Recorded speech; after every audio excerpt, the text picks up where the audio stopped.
브레이킹 프리, 자유를 찾다. 아이들은 자신이 무가치하다고 느끼는 것이 아니어야 하며 공간을 낭비하는 존재처럼 느껴져서는 안 된다. 여러 해의 치료 끝에 제이리는 이 진실을 마침내 깨달았다. 그녀는 제시카와 여전히 어린아이인 것처럼 소통하고 싶었지만 제이리는 그런 방식에 지쳐 있었다. 제시카는 제이리의 부모가 아니었다. 심지어 괜찮은 베이비시터도 아니었다. 제이리는 스스로 키우는 방법을 배우고 제시카는 그녀의 삶에 자리 잡을 수 없다는 결론에 도달했다. 둘 모두 긴장감에 지쳐 있었고 서로 잘 지내는 것처럼 보이지도 않았다. 또 다른 싸움에 대한 생각은 그녀를 불안하게 만들었다. 간단한 문자 메시지를 보내는 것이 너무 쉬울 것 같았다. 그 메시지를 전달하는 가장 좋은 방법은 무엇일까? 아마 전화나 문자 그 자체를 하지 않는 것이 좋을까? 만약 제시카가 연락해야 할 필요가 생긴다면 그녀는 할 수 있지만 그렇지 않으면 제이리는 그들의 연결이 서서히 사라지는 것이 더 쉬울 것이라고 믿었다. 더 이상 간접적인 대화, 소리 지르기, 혹은 수동 공격적인 교환은 그저 침묵뿐이었다. 그렇게 느끼는 것이 얼마나 해방감을 줄까? 그녀는 자신을 신경 쓰지 않았던 엄마가 갑자기 변할지 고민하며 지샌 밤들이 다시 없게 될 것, 혹은 왜 처음부터 신경 쓰지 않았는지 고민할 필요가 없다. 어떤 것들은 살펴보지 않는 것이 더 나았다. 제이리가 치료 세션을 마치고 나서 그녀는 그 어느 때보다 가벼운 기분을 느꼈다. 그녀의 삶이나 선택에 대해 제시카에게 알릴 필요는 없었다. 제이리는 제시카의 행복에 책임이 없으며 그 깨달음은 그녀가 예상치 못한 방식으로 그녀를 자유롭게 했다. 집으로 돌아갔을 때 아파트의 고요함은 반가웠다. 그녀의 고양이, 터비가 소파에 누워 있었고 그 공간의 어둠은 위안이 되었다. 그녀는 열쇠를 그릇에 두고 자신의 번성하는 정원을 돌보러 파티오로 나갔다. 레몬나무, 장미덤불, 허브, 그리고 그녀가 제시카의 마당에서 파낸 특별한 스냅드래곤. 식물에 물을 주고 터비에게 먹이를 준 후 제이리는 아파트의 평온함을 만끽했다. 압박감이나 판단이 없었고 그녀가 갈망하던 정적만 있었다. 숨을 쉬고 지금까지의 결정을 되돌아보는 것이 좋았다. 항상 엄마를 행복하게 만들고 싶었던 그녀의 끊임없는 욕망이 드디어 후퇴했고 한나와의 관계는 그녀가 이를 깨닫는데 중요한 역할을 했다. 그런데 다음에는 어떤 일이 일어날까? 그녀는 자신이 시청했던 수많은 자기개발 비디오를 떠올리며 고민했다. 개인적인 문제는 그녀의 강점이 아니었고 그녀는 다른 사람들이 자신의 문제를 해결하는 데 도움을 줄 수 있었지만 자신의 문제를 직면하는 데는 힘들었다. 안녕, 제이. 집에 있어. 한나의 목소리가 정적을 깨뜨렸다. 제이리는 그녀의 여자친구가 침실에서 나오면서 엉망인 머리와 제이리의 과장된 후드를 입고 있는 것을 보았다. 치료는 어땠어? 한나가 터비 옆 소파에 앉으며 물었다. 엄마와의 대화를 멈추기로 했어. 제이리는 그 생각에 심장이 두근거리며 고백했다. 하지만 싸움을 시작하지 않고 접근하는 방법을 잘 모르겠어. 한나는 고개를 갸웃하며 단호한 눈빛을 보냈다. 전화해봐. 그녀가 손을 내밀며 말했다. 제이리는 흥미롭지만 두려운 마음으로 휴대폰을 건네주었다. 내가 그녀에게 전화를 걸게. 한나가 자신감 있게 말했다. 내가 대화를 시작할 수 있어? 만약 그녀가 화를 낸다면 내가 처리할게. 너는 직접 개입할 필요 없어. 몇 번의 탭으로 한나는 전화를 눌렀다. 여러 번 울리다가 연결되었다. 제시카의 짜증난 목소리가 그들을 맞았다. 뭘 원해? 바쁜 거 모른 거야? 안녕하세요. 제시카 소저. 저는 한나입니다. 제이가 당신과의 대화를 중단하기로 했다면 당신이 오프세트하지 않을까요? 한나가 여전히 거침없이 선언했다. 뭐? 당신이 그걸 나에게 묻다니 믿을 수가 없어. 그녀는 내 자식이야. 제시카는 소리쳤다. 정확히 한나가 맞받았다. 당신의 유독한 태도는 그녀의 삶에서 제외하는 것이 좋을 수 있어요. 그녀는 부정적인 것 없이 훨씬 더 행복해요. 제시카는 잠시 조용해졌다. 내 유독한 태도라니 무슨 말이야? 그녀가 요구했다. 한나는 숨김없이 말했다. 당신이 그녀를 폄하하거나 낙태 같은 이야기를 꺼낼 때요. 대부분의 사람들은 그걸 유독하다고 생각할 거예요. 좋아. 만약 그녀가 더는 나와 이야기하고 싶지 않다면 나도 괜찮아. 너희 둘과는 더 이야기하고 싶지 않아. 제시카는 비명을 지르며 전화를 끊었다. 제이리의 심장은 두근거리며 안도감과 긴장이 가득 찼다. 그녀는 화를 예상했지만 이렇게 즉각적인 반응은 예상하지 못했다. 한나는 제이리의 떨리는 어깨에 팔을 감싸며 다가와 지지해 주었다. 제이리가 서서히 진정되기 시작하자 뜻밖에도 한나는 폭소를 터뜨렸다. 순수하고 거침없는 기쁨. 그녀는 자유로웠고 다시는 엄마와 말할 필요가 없었다. 그 순간 제이리는 자신의 선택이 단순한 끝이 아니라 새로운 장의 시작임을 깨달았다. 그곳에서 그녀의 목소리는 중요했고 그녀의 행복은 우선사항이며 드디어 자신의 삶을 고스란히 붙잡고 있었다. 제이리는 웃음에 푹 빠지며 수년의 긴장감이 무거운 망토처럼 어깨에서 덜어지는 기분을 느꼈다. 한나는 그녀를 꽉 안고 둘이서 이 순수한 기쁨의 순간을 공유했다. 제이리는 한나의 따뜻한 갈색 눈을 바라보며 감사의 물결을 느꼈다. 한나는 항상 그녀의 변함없는 지원이 되어 주었고 특히 가족 역학의 폭풍 속에서도 그랬다. 괜찮아. 한나가 여전히 제이리를 가슴에 안으며 부드럽고 위로의 목소리로 물었다. 괜찮은 것 같아. 제이리가 미소 지으며 대답했다. 자유로워지는 것이 이렇게 쉽다니 믿을 수 없어. 좋아. 이렇게 느낄 자격이 있어. 한나는 제이리의 귀 뒤에 있는 머리카락을 쓸어내리며 말했다. 이 전환이 너에게 더 쉬워지도록 만들자. 결과에 대한 염려 없이 기분 전환할 수 있는 재미있는 일들을 계획해보자. 그때 제이리에겐 생각이 떠올랐다. 작은 축하 파티를 열어야 해. 당신이랑 나만. 공원에서 소풍을 하거나 영화 마라톤을 할 수도 있어. 한나는 밝은 미소를 지으며 그녀의 열정이 물결치듯 전염되었다. 완벽해. 두 가지 다 해보면 어떨까? 우리는 소풍 가서 음식을 챙길 수 있고 그 후에 영화와 팝콘을 먹으러 돌아올 수 있어. 오늘은 당신의 날이야. 기억에 남도록 만들자. 제이리는 내적 흥분이 넘쳐오르는 것을 느꼈다. 좋아. 내가 좋아하는 땅콩버터와 젤리 샌드위치를 만들고 간식을 사오면 돼. 이건 놀라운 경험이 될 거야. 임시 축하 파티를 준비하며 제이리는 새로운 사람이 된 듯한 기분을 느꼈다. 제시카와의 관계를 끊는 것은 그녀의 자아를 가리고 있던 베일을 걷어냈다.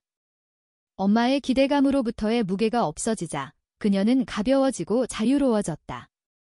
이제 그녀는 본인의 길을 개척하고 있었다.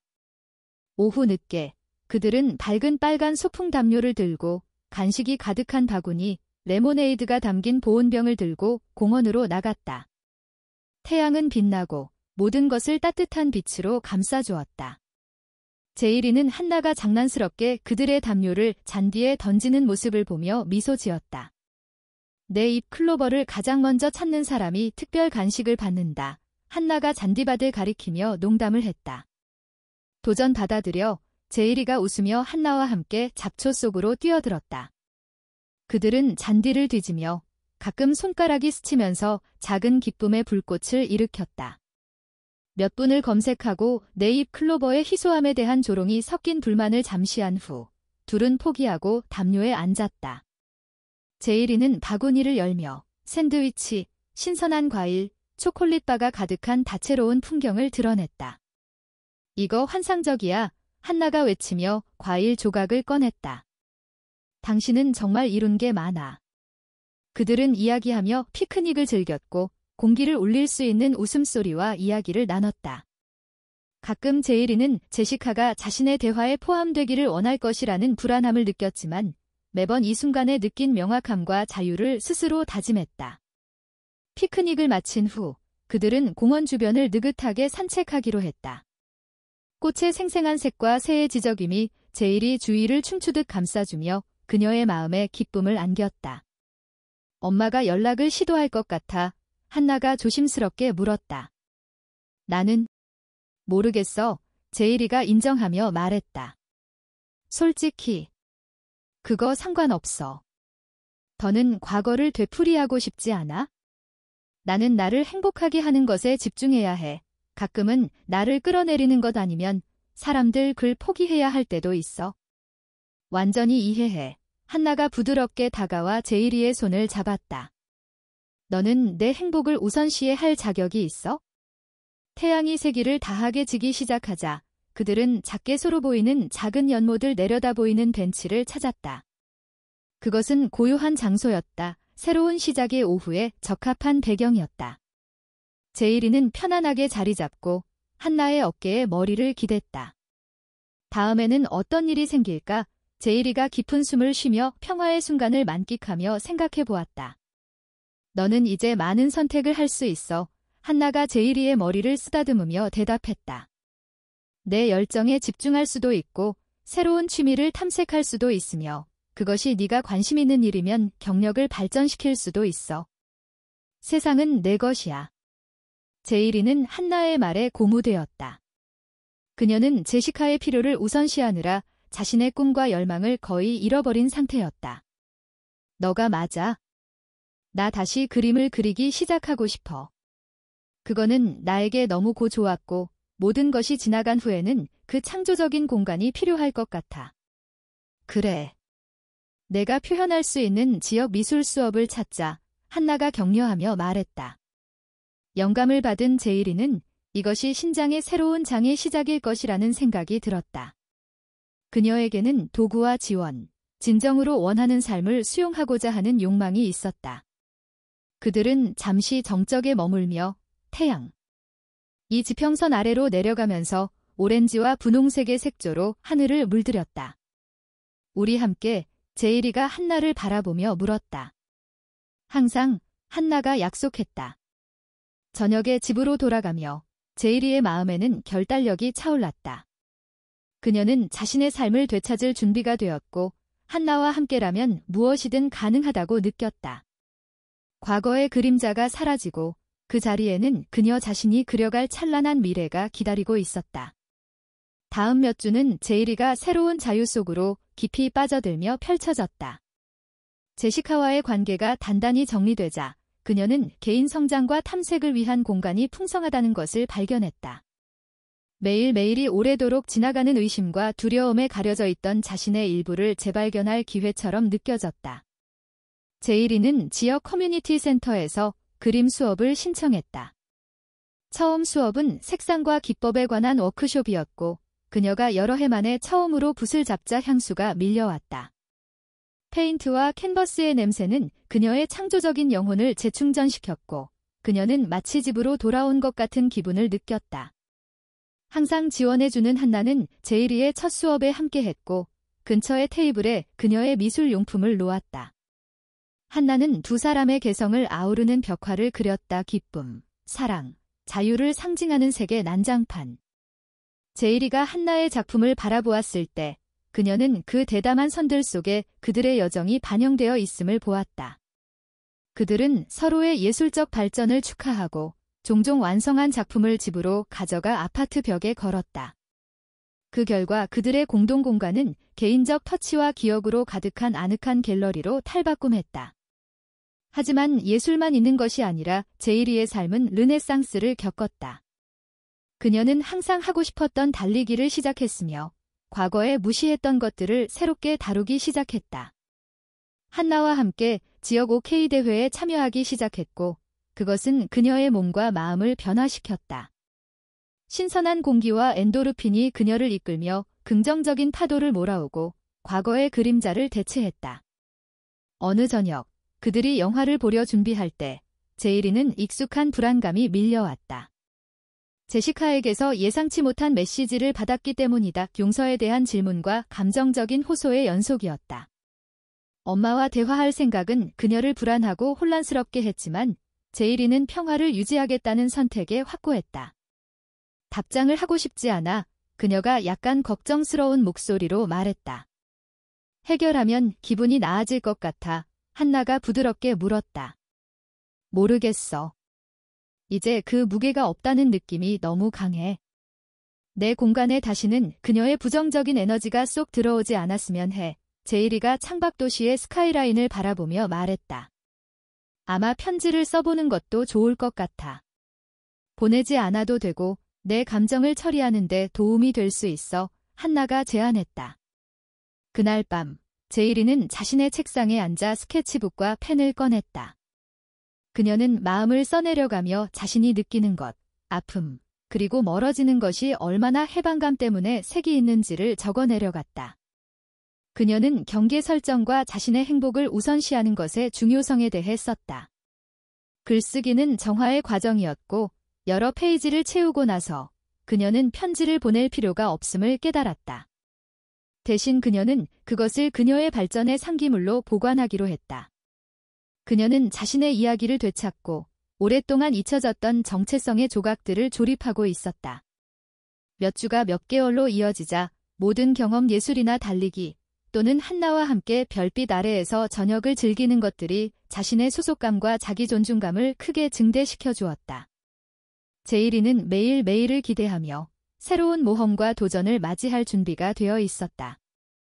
따뜻한 여름 해가 한저녁에 지기 시작하자 제이리와 한나는 그들이 가장 좋아하는 언덕에 소풍담요를 펼치고 앉았다. 도시의 불빛은 아래에서 빛나고 순간의 고요함이 그들을 환하게 감싸주었다.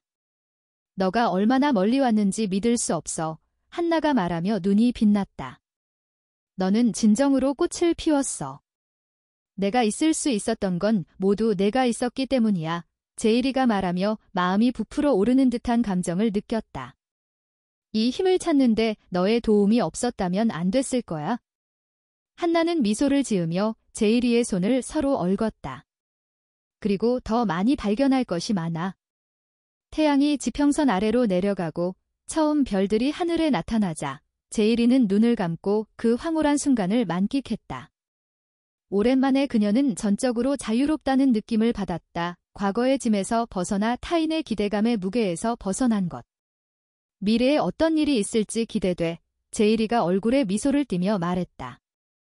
나도. 한나가 부드럽게 대답하며 마찬가지로 희망에 차 있었다. 우리가 어떤 일이든 함께 맞닥뜨릴 거야. 그들이 꿈과 열망 속에서 유나이티드하게 앉아 있을 때 제이리는 자신이 정확히 있어야 할 곳에 있다는 것을 알았다. 그녀는 단순히 생존하는 것이 아니라 살아가는 것이었다. 그녀의 나머지 삶은 백지의 캔버스처럼 펼쳐져 있었고 이야기와 색들, 전개될 기억들로 채워지기를 기다리고 있었다. 그녀 자신의 손으로 그리는 작품을 만들 것이다. 그리고 제이리는 처음으로 그녀 자신의 삶의 아티스트가 되어 앞으로 펼쳐질 야생의 환상적인 가능성의 모험을 그릴 준비가 되었다.